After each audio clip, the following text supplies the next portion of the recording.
नमस्कार, सच के सामना से मैं जितेंद्र कुमार। अभी आप देख रहे हैं मैं डेहरी के गलियारों में घूम रहा हूं और माहौल की बांग्लादेश के बारे में आप कर रहे हैं।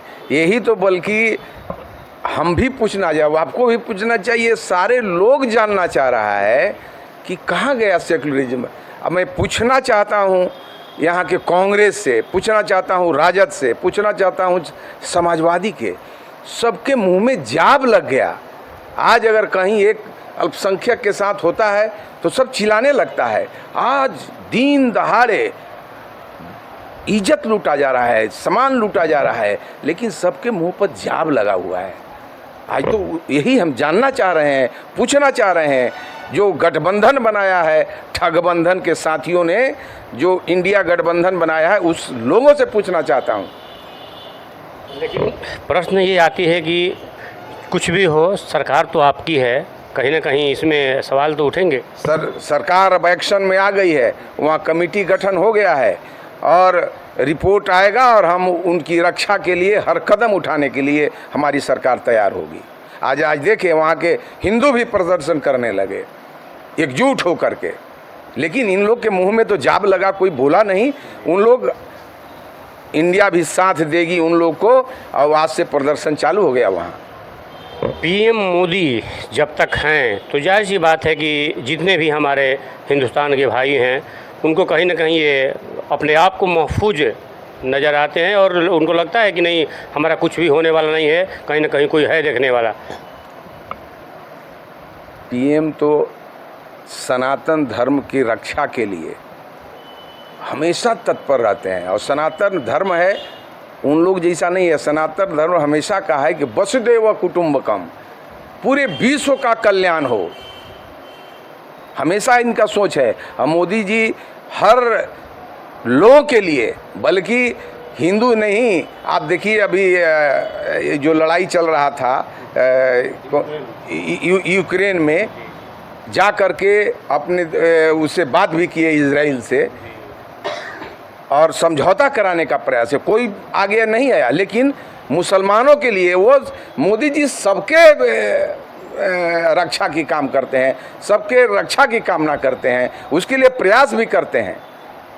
जैसा कि आपने देखा कि बड़ा अजीब सा दृश्य कुछ ऐसा भी देखने को मिला कि पाकिस्तान के जो निवासी हैं, पाकिस्तान के जो लोग हैं, वो भी हिंदुस्तान के झंडा के सहारे कहीं ना कहीं अपना जान बचाने का काम किए।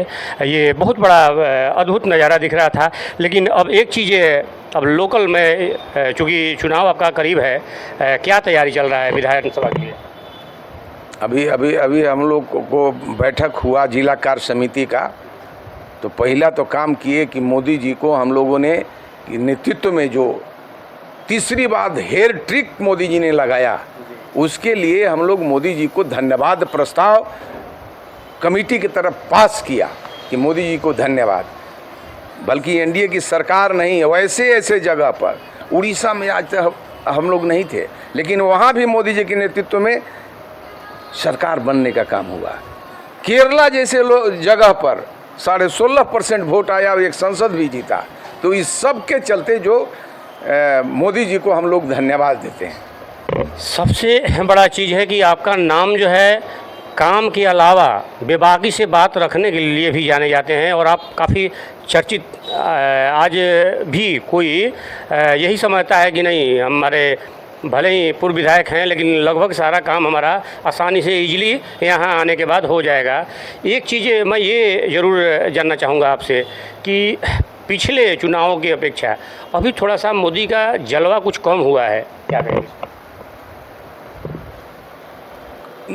कम बेसी होते रहता है, लेकिन 60 साल के इतिहास में तीसरी बार हेड ट्रिक, 10 साल होता है तो एंटी कम्युनिस्ट चलता है, लेकिन उनके नेतृत्व में तीसरी बार हेड ट्रिक लगा है 60 साल के इतिहास में। तो यह कम है क्या? फिर मोदी जी लगातार रहेंगे। हेड ट्रिक लगाए ना जी, इसके बाद भी मोदी जी के नेतृत्व में जलवा थोड़ा कम होता है, बेसी होता है, होगा। शाहाबाद के लिए, चूँकि शाहाबाद तो बिल्कुल शून्य पे आप लोग आ गए हैं, इसके लिए क्या कुछ विशेष तैयारी? शाहाबाद के लिए हम लोग एकदम बूथ स्तर पर तैयारी कर रहे हैं।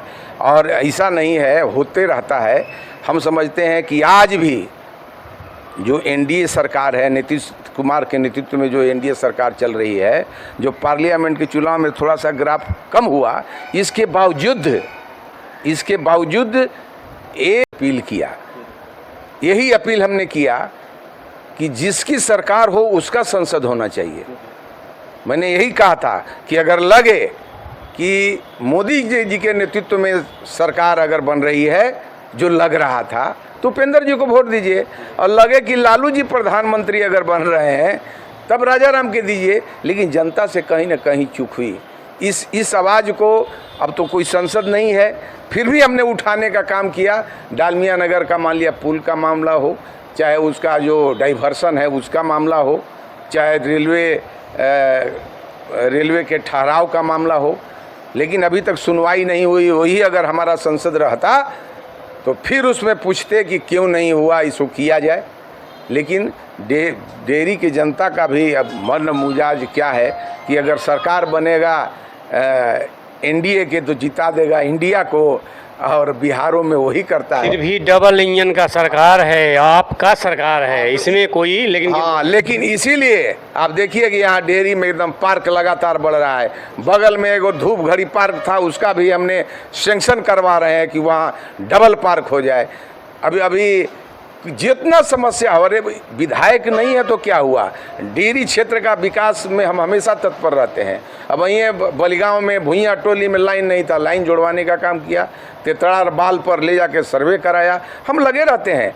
हम एगो फंड नहीं दे सकते हैं, लेकिन बिहार सरकार की योजनाओं को डेयरी विधानसभा के धरातल पर हम उतारने का काम कर सकते हैं। हम आजीवन विधायक हैं, विधायक आज भी हैं। और कोई किसी भी जगह, डिहरी में रिंग रोड की बात हो, चाहे महिला कॉलेज में साइंस की पढ़ाई की बात हो, चाहे कलकतिया पुल से ले करके अकोढ़ी गोला तक जो फ्लैंक कैनाल का नहीं बना, सब हमने मंत्री से मिल करके ज्ञापन दिया है, सब बनवाएंगे।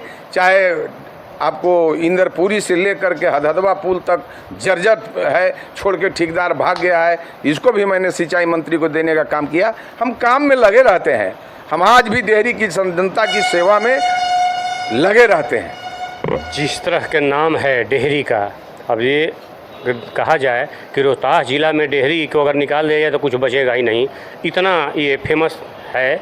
और डालमिया नगर के बंद होने से काफ़ी खास करके युवाओं के लिए दूसरे स्टेटों में पलायन, ये आखिर कब तक सुधरेगा? इसके लिए प्रयास करेंगे, सरकार से मांग करेंगे। हालांकि ये तो संसद का काम है। दुर्भाग्य है कि यहाँ की जनता ने वैसे लोगों को जिताया जो वहाँ कुछ उठा ही नहीं सकता। मनोज राम मैं देख रहा हूँ कि काफ़ी रोहतास या सासाराम संसदीय के लिए आवाज़ उठा रहे हैं, एम्स हॉस्पिटल वगैरह के लिए भी आवाज़ बुलंद किए हैं, क्या कहते हैं? अरे ये सरकार, अब जितना आज तक आज़ादी से आज तक जितना एम्स का निर्माण इंडिया गठबंधन ठगबंधन वाला नहीं किया, उतना 14 के बाद आज तक हो गया।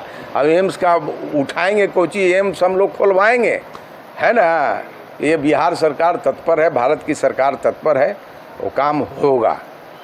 जीवन बाबू के छवि लोग देख रहा है मनोज राम में, इसको आप कैसे लेते हैं? अब चलिए, अब आप कह रहे हैं तो अब प्रयास करना चाहिए। प्रयास करने में किसी को एथी नहीं है।